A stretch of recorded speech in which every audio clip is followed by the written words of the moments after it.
So mayang gabi, maayong adlaw mga bad no. So grabe kadali ra sa panahon. Parang kailan lang nagparty pamanta sa atong mga trabahoan sa atong mga eskwelahan. Pero karon nakahinumdum ta murag wow. Mura ra siya utot nga nigawa sa pinakalit o di ba mga sweet pa kayo ni Pasko murag nakaingon ko nga wow murag bag-oro man kayo to. Di ba? So makaingon ko nga na man paspasa ba sa panahon. Mao na makarealize ta mga badi nga murag perti na yung dalia sa panahon ron ba. So makaingon ta nga nalipay now, go all later, di ba? So parang kailan lang, di ba? Nalipay pa ta pero okay ra gyapon na kay nagpadayon gyapon tong kalipay tungod kay napatagi paabot o di ba? Nana mo kabalo na maunsa na iyong ipang paabot diha nga mga Christmas bonus unta pero naabtan og January pero okay ra gyapon na. Ang importante kay maabot, ang importante kay naatay kastuhon, di ba? Pagkastuhon karon kay nahurot ta atong Pasko o New Year kay mga hilas man atong mga panahon na o di ba? So karon nga na pero okay ra gyapon na importante nalipay ta atong mga panahon na mga bade.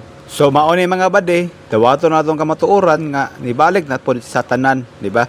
So back to reality na pud tani. Manarbaho na pud tani, magkugi og magsabay-sabay tagpaningkamot og iya-iya na pud tagpangutang para makalingkawas ani atong adlaw-adlaw nga pang sitwasyon sa kinabuhi.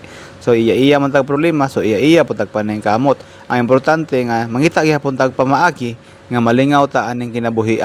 Kay karong tuiga, mag kamang-kamang na pud ta ani kurambos sa mga papalito na to sa to mga gusto ana raman na balik-balik karon ang panahon mga bade kay sa una bitaw na trabaho man pud ta so niaging New Year ana raman na ang kalibutan kay gatuyok-tuyok raman hayahay ta na mga problema pero ang importante ato bangon sa mataro nga pamaagi og manloing kawasan nato makaingon ta wow nakaya man dai nako to ana ra na mga bade.